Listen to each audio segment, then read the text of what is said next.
بس ژوند روان دی. موسی علیه السلام د عرش حضور لاندې یو وردا د مانسه پورې دي ښه دا چې څومره څه خبرې دا د عبادت پورې منحصر دي. دا شعبان المعظم میاشت ده. دا میاشت دې کې عبادتونه ډېر وکړي. دې کې الله طرف ته انسان نږدې کېږي. د انسان قربوالی چې کېږي نږدېکوالی چې کېږي په دې میاشت کې کېږي. په رمضان مبارک کې هم کېږي. داسې نه وایم چې په رمضان په هره میاشت کې کېږي. لیکن علما فرمایي چې دا د شعبان المعظم میاشت چې ده په دې کې د انسان عمل رب العزت ته پیش کېږي او انسان چې په دې لسو میاشتو کې څه عمل کړی که هغه انسان بد عمل کړی که انسان ښه عمل کړی دغه تمام اعمال چې د رب کائنات ته پیش کېږي. زموږ د خوښه نه ده چې ښه عمل مونږ کړی رب کائنات ته پیش شي. مونږ دا څومره سوي چې کوو دا څومره کوشش چې کوو د دې لپاره کوو چې الله رضا شي مونږ ښه عمل وکړو الله ته زموږ ښه عمل چې دی دا پیش شي. موسی علیه السلام د عرش د سوري لاندې یو کس ولید. دا واقعه چې بیانومه دا په عبادت پورې منحصره ده او دا د نن سبا د معاشره کې دا کارونه ډېر زیات دي. موسی علیه السلام چې کله دغه کس د عرش د سوري لاندې ولیدو رب کائنات موسی علیه السلام پر خپل مقام باندې اسې یو دغه شو رب کائنات بارګاه کې لاس اوچت کړو و یا رب کریمه دا شخص څوک دی د ده نوم څه دی چې دا د عرش د سوري لاندې ورته تا ځای ورکړی د عرش د سایې لاندې.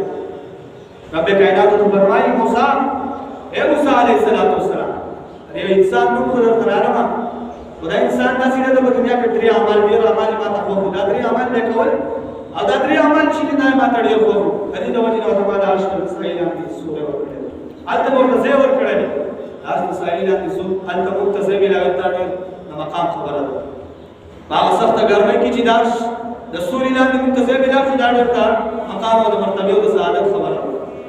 موسی علیه السلام ته الله فرمایي وایي درې عمله څه شی دي؟ ای موسی علیه السلام دا انسان چې دی د په دنیا کې د چا سره به حسد نه کوه د چا سره به حسد نه کوه. یو عمل یې دا و د دې د وجې نه دا عمل ما ته خوښ شوی او د دې د وجې نه ورته ما د عرش د سوري لاندې ځای ورکړی. دویم عمل یې څه شی و؟ ای موسی علیه السلام د انسان چې دی په دنیا کې چغلخوري نه ده کړې دوه مسلمانان یو بل سره نه دي جنګول د دوه مسلمانانو یو بل سره اختلاف نه ده راوستی د بل مسلمان د بل مسلمان سره زړه خفګانوالی نه ده راوستی بلکې په دنیا کې به دوستي خپال بل مسلمان ته تکلیف نه ده رسولی چغلخوري نه ده کړې. او درېیم عمل یې څه شی دی؟ د والدینو نافرماني نه ده کړې د خپل والدینو نافرماني نه ده کړې. دا درې عمل چې دي دا ما ته خوښ شوي دي دې وجې نه ورته ما د عرش د سوري لاندې ځای ورکړی او دا درې واړه اعمال دي. دې اعمالو ته چې موږ ګورو په نسبت د ویلو سره ډېر واړه دي په نسبت د عمل کولو سره ډېر ګران دي. چې انسان یې واوري یا انسان یې ووایي دې نسبت سره خو ډېر واړه دي چې عمل وکړو نو عمل مرتبه بیا ډېره لویه ده. چې موږ پرې عمل وکړو عملي کار وکړو په دې باندې الله موږ ته ډېر لوی مقام راکوي. یاد لرئ کوم انسان چې د رب کائنات او د حضور علیه السلام کوم تعلیمات چې دي کوم قرآن چې راغلی دی کوم حدیث مبارکه محبوب علیه السلام مبارک موږ ته پرېښودي دي د هغې نه هټکر زندګي کوي د هغې نه هټکر رواني او دا زندګي چې ده هغه د خپلو نفسیاتو خواهشاتو مطابق تېروي. یاد لرئ د دې انسان به قبر کې به دغه حالات چې دا سزا ورته میلاوي. او نه چې کوم انسان د حضور علیه السلام کوم سنت چې دي کوم تعلیمات چې دي د هغې ماتحت زندګي تېروي.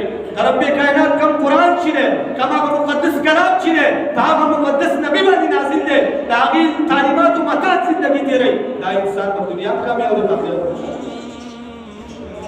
د انسان سوچ وکړي دنیا کې موږ څومره د چا به 100 کاله عمر د چا به 40 د چا به 50 سي په دې دومره زندګۍ کې دا یو د زندګۍ دا نور لمحات یو طرف ته کا خو چې کله ما ته قرآن راوړي ما ته د الله عبادت وکړو بیا قرآن راوړو دغه مونځ اودس وکړو د مونځ نه بعد د الله قرآن راوړو سینې ته نږدې کړو سینې سره یې ولګو او د هغې یو رکوع تلاوت وکړو دوه ته په رب یقین وکړه دا نوره زندګي یو طرف ته کا او دغه د قرآن نږدې کړ په دغه ټکي د زړه دا سکون وګورئ چې دا څومره ده والله د دې نورې زندګۍ نه ډېر بهتر